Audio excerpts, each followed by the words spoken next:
Hey everybody, it's Bust with Busted Strategies number 12. Let's jump on into another Innistrad draft here. So cool, nice start to the new week.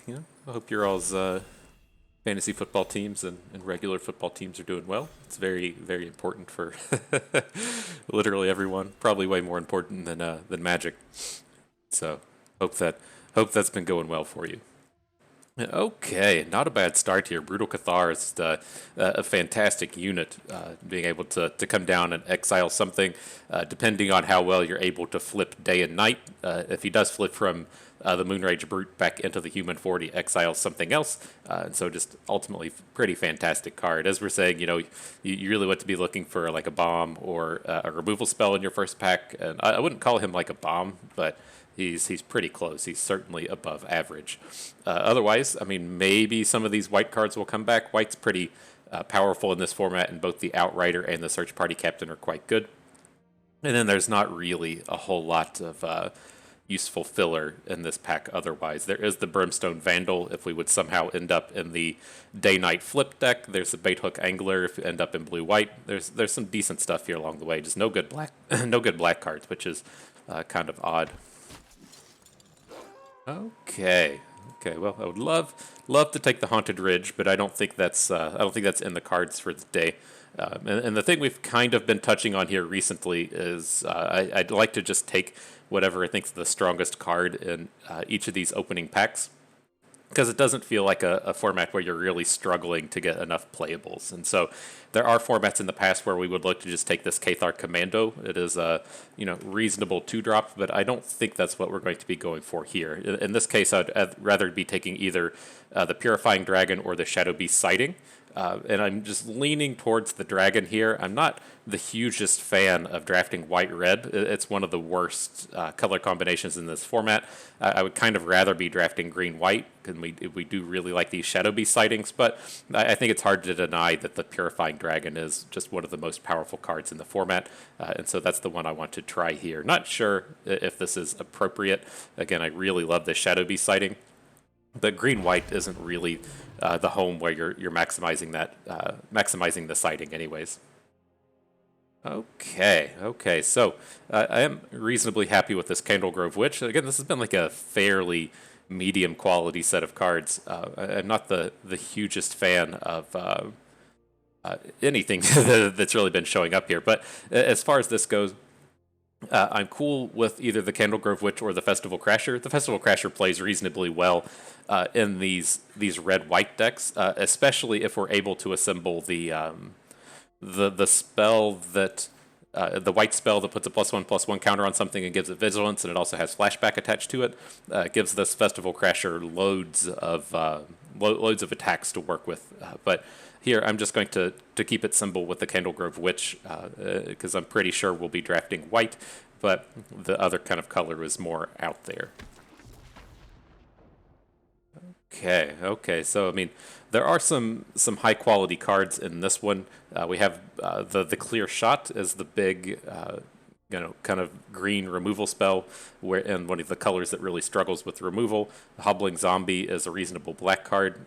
There hasn't been a whole lot of black rolling through these packs, and I don't think that's a function of people drafting it to our right. I think it's just a function of a lot of bad opens. So we could potentially, try to high roll the Hobbling Zombie and see if something good shows up throughout pack 2. But I don't think we need to go that route. I'm really looking towards just either taking the removal spell in Clear Shot or the removal spell in Immolation. And I'm not really married to this Purifying Dragon, and so I'm going to go with the higher quality card here in the Clear Shot. Okay, but another decent set of cards. There is the Voldaren Ambusher. Plays fantastically in these red and white decks. Even if you only get to deal 1 point of damage with it, it's typically a pretty good deal. Otherwise, we're looking at either the Silver Bolts or the Search Party Captain. And at this point, I'm just going to take the Search Party Captain. I'm not really confident that we're going to end up in red, but if we do end up in either green, white, or red-white, we're going to be pretty happy with the search party captain either way. Could look to take the silver bolts. Maybe this is the mistake, the one we actually need to be taking here. Because I guess if we do end up in green-white, our removal is going to be pretty bad outside of the Candlegrove Witch. So let's just take the silver bolt here. We'll get one of those 2/4s if we really want one. Okay, wow. Because nobody's drafting the werewolves. The unnatural moonrise is incredibly powerful in that strategy, but that's not what we're looking at here today. So with these, this is kind of the defining filler that we're looking to be taking here, whether or not we want to draft red-white or white-green. The red-white card we would want would be the Festival Crasher. The green-white card would be the Bird Admirer. And I kind of feel like if we're seeing these unnatural moonrises, like the green is probably just open. And so I'm going to come in and take the Bird Admirer here as opposed to the Festival Crasher. We're not really hooked into either of these colors, but as the draft moves on, having this filler could be fairly important. Okay. Well, here's finally a search party captain for us to be taking. I'm not really excited about Timberland Guides or Pax Betrayals, so I think it's a fairly easy take in the search party captain. Here's what we were talking about with these black cards, though. Right?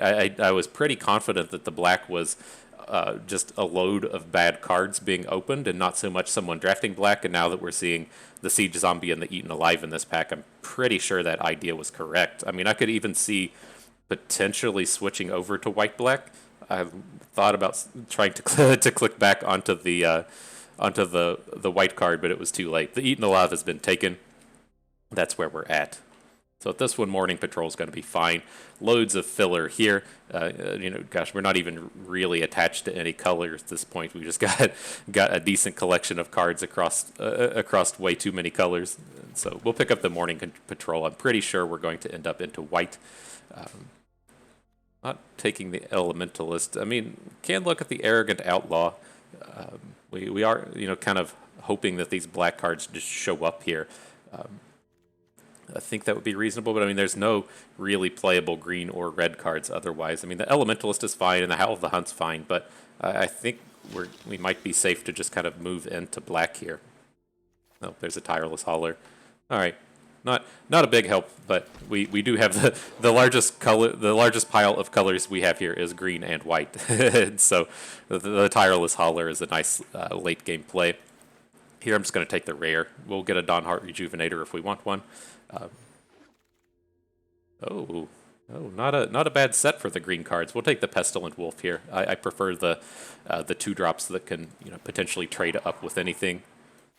And all right, well, I think we took a handful of flyers in this one, and the Purifying Dragon, or not so much the Purifying Dragon, but in the Eaten Alive. I think at this point we'll probably just end up in green-white. And so, to that end, the Ambitious Farmhand is completely fine. This tends to fix a lot of the problems in a Coven-style deck, in that you easily have 2s and 3s, but you don't have like 0s, 1s, or 4s. And so it fits in that nice part of the curve to help you activate your Coven. And then just these cards coming into play and drawing cards immediately are quite good. We're not passing on too much here.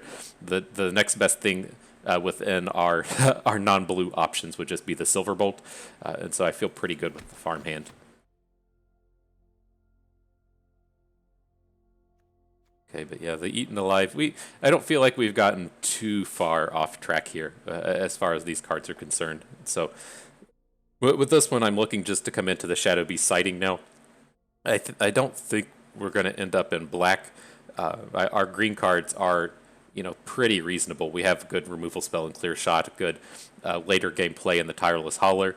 We're going to need to see something like big to make me want to switch over to black. Ghoulish Procession is quite good, but it doesn't really work in the deck we've kind of crafted here, right?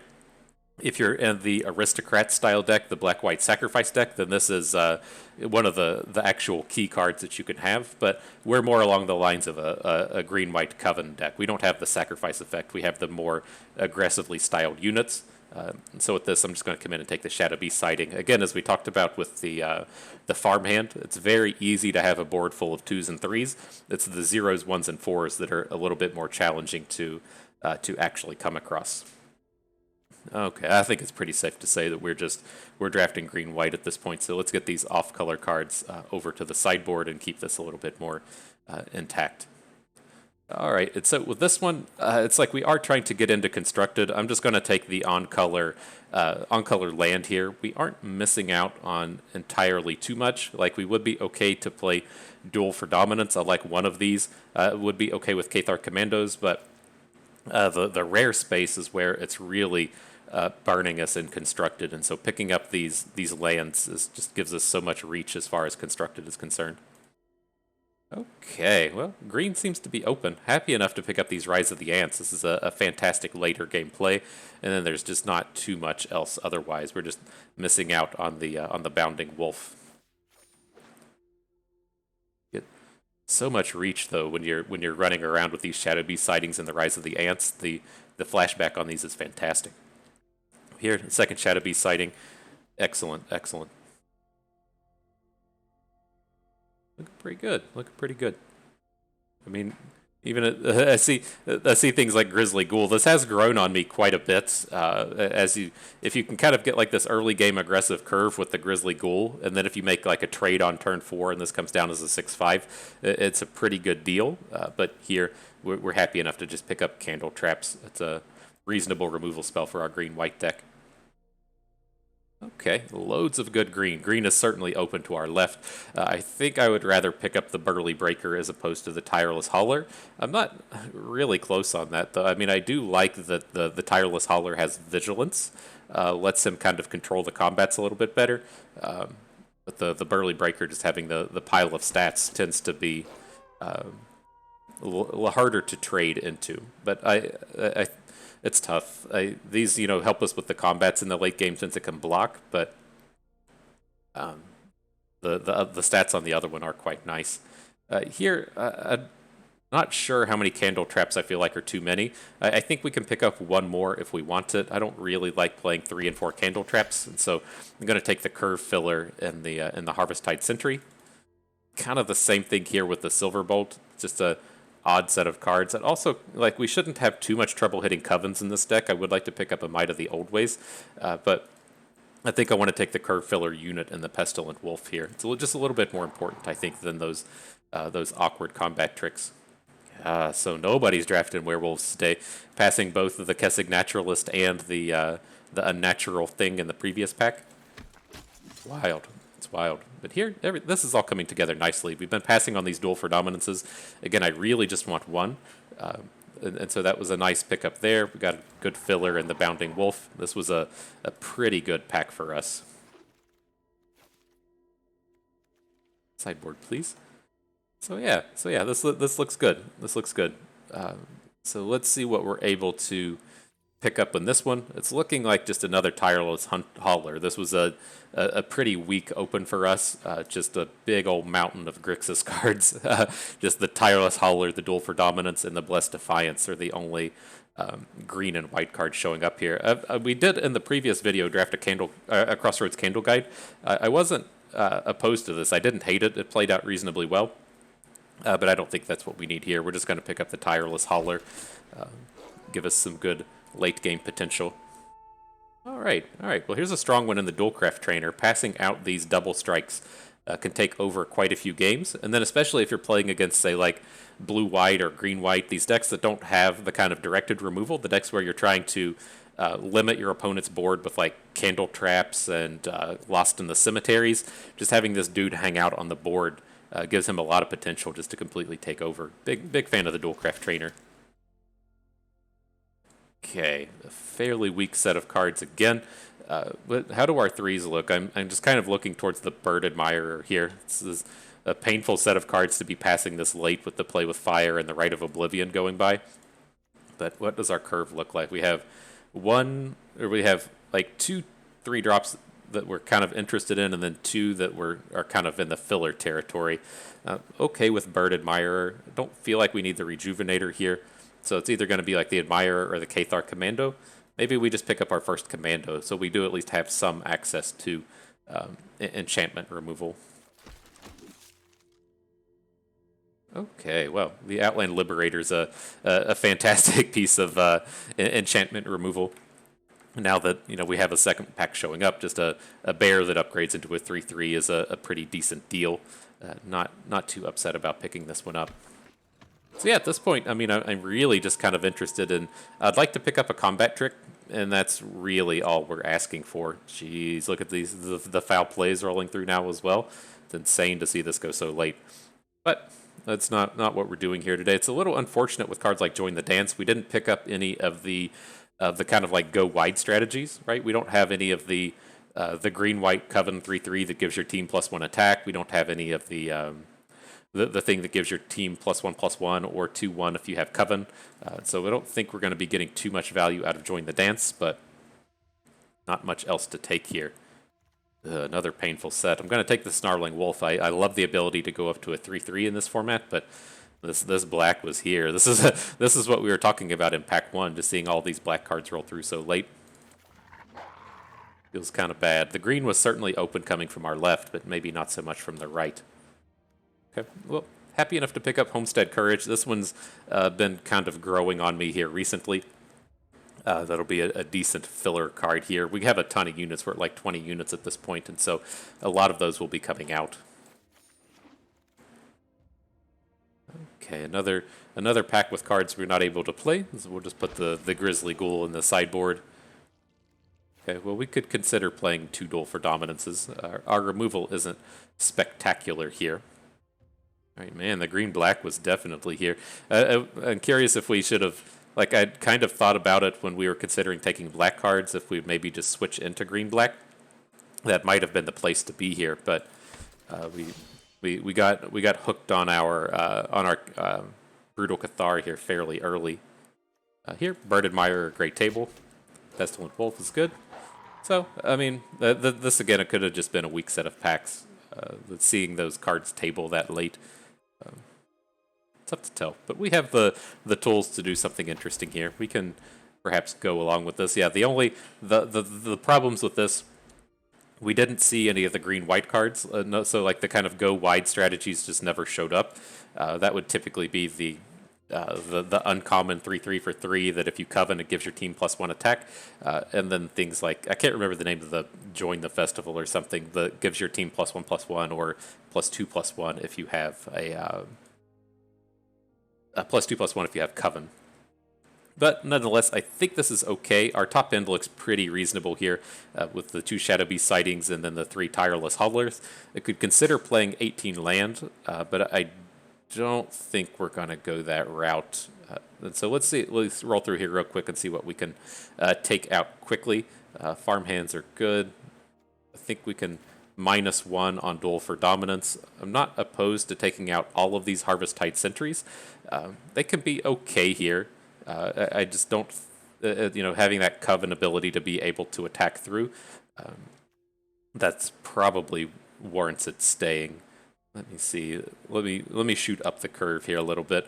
I don't want Bounding Wolf. I think that can go, and kind of, I think we have to hang on to our Bird Admirers as kind of a way to just generate some top end. And we're kind of light on 3s. It's really strange seeing us with this few, but I think we need to stop at 4. Not trading out anything above our 3 costs. So we have to go back to our the cheap portion of our deck. I think we need to start stripping out creatures, right? 3 of these non-creatures are the spells that generate creatures. So we're actually up at 22. And that's where we're going to need to make our cuts. And so the Gavany Trapper is never coming out.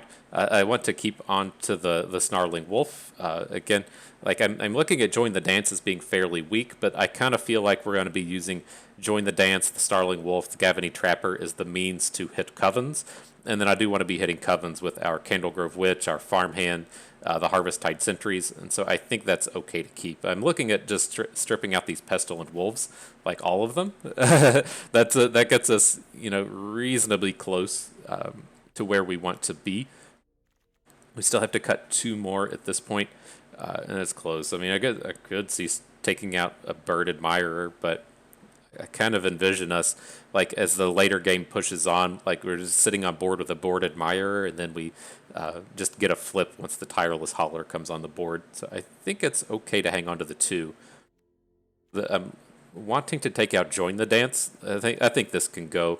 It's just basically a Coven activator in this deck. We don't have any combos with it. So the Join the Dance can go. Leaves us needing to take out one more. Kind of looking towards the Outland Liberator. Where does that leave us with twos? We have 1, 2, 3, 4, 5 at that point. He's our number 6. Already took out one duel for dominance. We're at... I guess, actually, we should take out one of these Tireless Haulers. This is a little bit expensive, having the 3 5-drops. We really just want to ever draw one of these, I think. I think that's okay. I like how this looks now. Candle Trap. We got a Trapper and a Wolf at the 1. We got our 6 2s. 1, 2, 3, 4, 5, 6. I think that's okay. Yeah, our curve looks decent. We took out the 1 duel for dominance. I think this is okay. All right.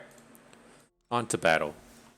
So yeah, it was tough. Like I'm curious where our deck would have landed if we would have ended up in like just taking some of those black cards. I think I did get like a little married to the Brutal Cathar, just because it's so strong having the creature based removal spells. But I think at the end of the day, in hindsight, green black is where we would have wanted to be. Nonetheless, not the most powerful of starts, but it just has this big pile of removal in it. I think we can go ahead and keep this.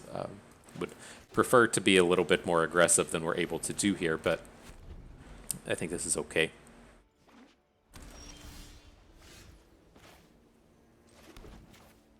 Alright, so we'll start out with the Witch. She has much more potential to attack than the Farmhand, and we're not lacking in early game plays.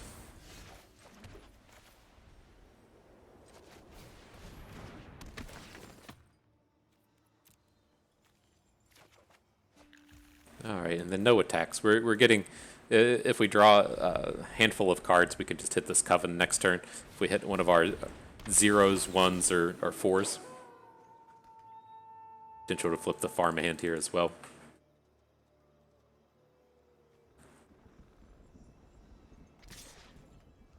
Okay.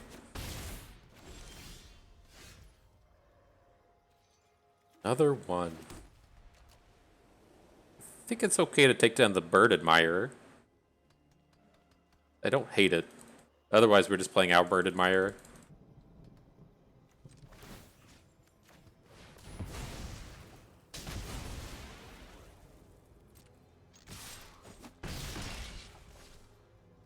Okay.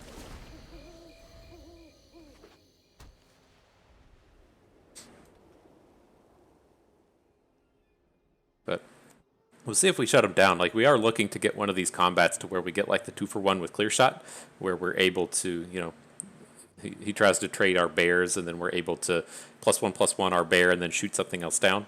I think that's where we would end up taking this game over.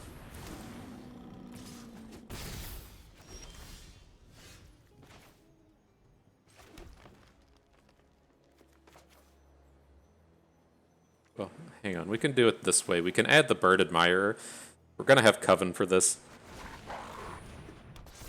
That will let us attack with the Candlegrove Witch. And then I think we just want to hold out for a turn. Our board looks so much better as we have the Coven and the flipped Wing Shredder. It should be tough for them to put... tougher than to put 2 spells down this turn. I mean, we could even consider, if they want to attack with the 4/4, which is, you know, kind of scary, we could consider putting both the Farmhand and the Wing Shredder in front of it. But, yeah, that play's just gotten aced. Oh, man. He has to know the Wing Shredder has the Wing Shredder has reach, right? Has to know. All right, fine.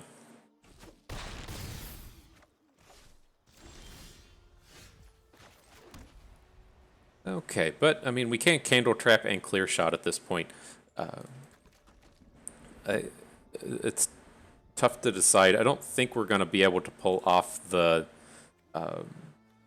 Exile. It's just a little bit too expensive, and then we need to also be flipping our Farmhand this turn. And so I think I want to kind of see how this goes.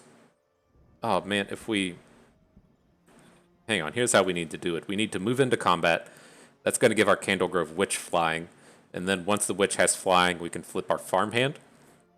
And then from that point forward, I don't want to attack with Wing Shredder, and then we have the potential to get our Candle Trap 2-for-1 here. It seems like he has one of those +2/+2 combat tricks in hand, so we may not get a good clear shot here, but let's wait and see.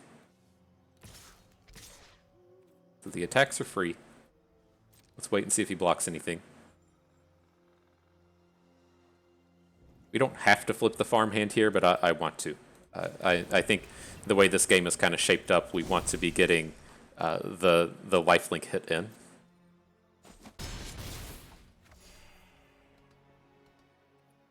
All right, I think we can just quit there. Again, it feels like they have the +2/+2 card, given they made that Candle Grove Witch attack last turn into our Wing Shredder. But I think we could probably still get a good a good clear shot here.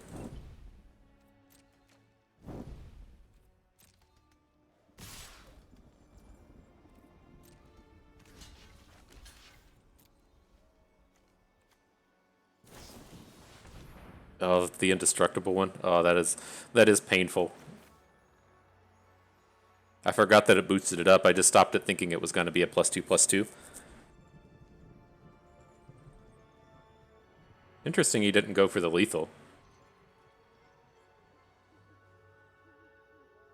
So I think we need to protect our own unit here. Your creature you don't. We'll take down the witch. God, this dum-dum has vigilance. That's annoying.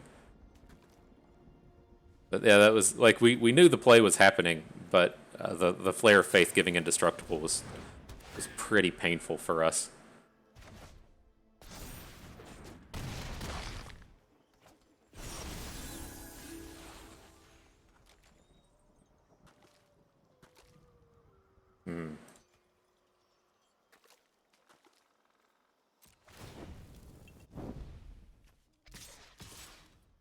All right, well, we're not dead here, which is which is always a bonus, and we get to gain a bit of health with the Cathar. But that turn would have gone fantastically if he had the +2/+2 trick, but the +3/+3 indestructible was a little bit too much.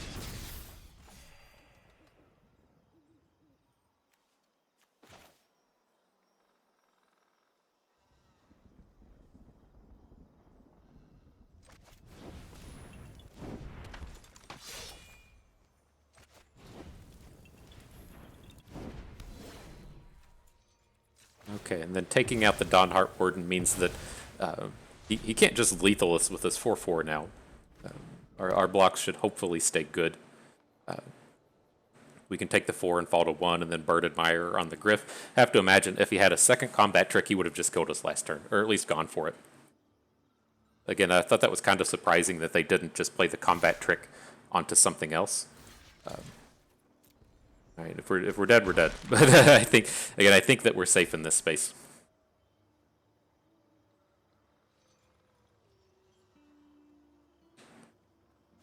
Got to add quite a bit to the board here. Right. So I think we're safe to add with everything. Attack with everything. We can follow up with. Well, the Bird Admirer doesn't get us anywhere, right? We need to hit with the Cathar, the Sentry, and the Candle Grove Witch, and then if they have like the untap your werewolf or something, I think it's okay with what we can follow up with. But the Bird Admirer doesn't actually do anything for us here.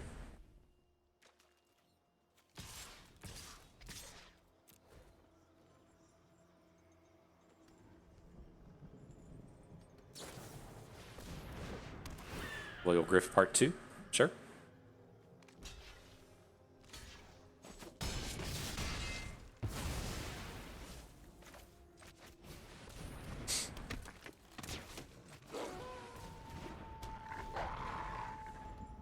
All right, ready to block.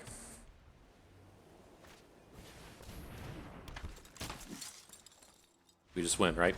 Cool. That's always a good feeling. We just win, right?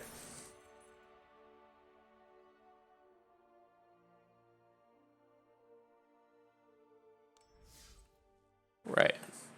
Moving on.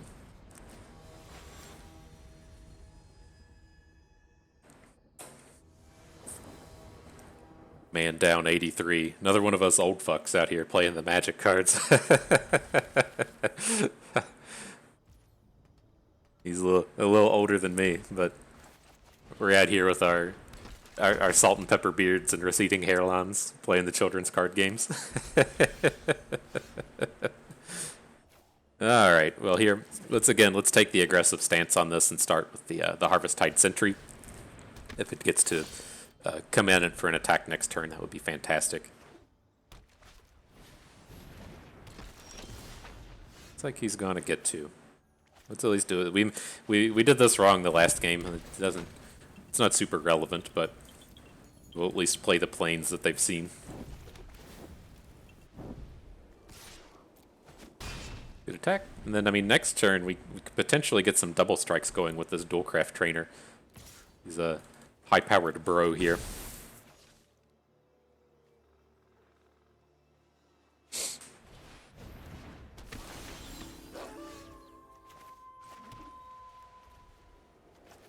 But we're still going to go for it. It should force a block from this Harvest-Tide Infiltrator and let us just get super far ahead on board.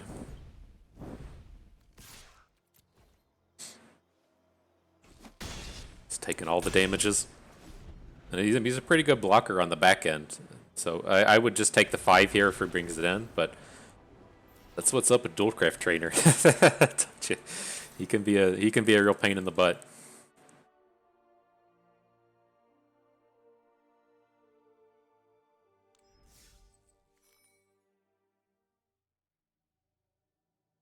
Okay.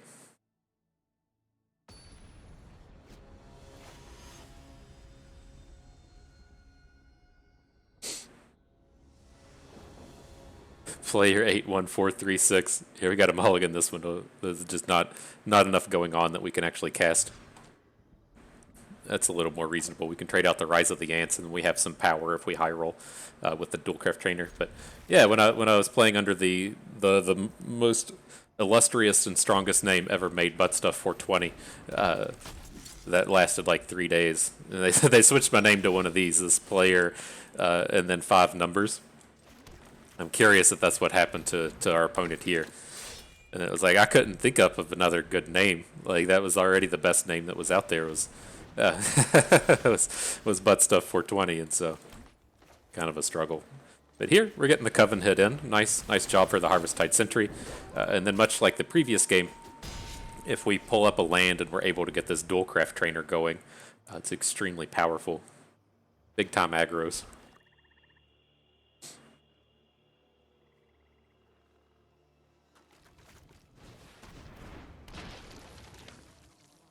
Don't really want to deal with that. At least it can't block our sentry.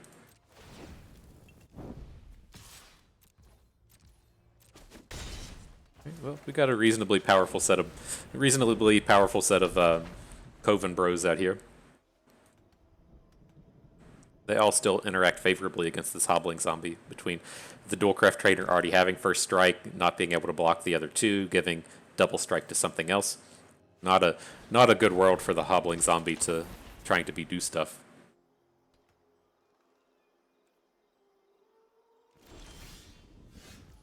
This feels like a bounce spell. We're still just going to run out the trainer. Like, the worst that happens is he just bounces our trainer. But I can't. It seems very strange to me that they would want to play a 2-drop and bank 2 as opposed to spending all 4 mana. Whoa! It's like shit's happening. So I kind of want to like Dualcraft Trainer the Bird Admirer, so we get to attack with everything.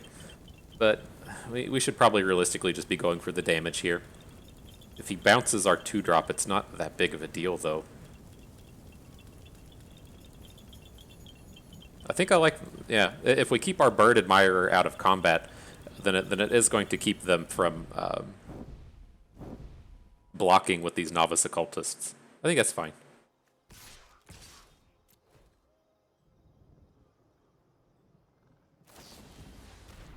Mm-hmm.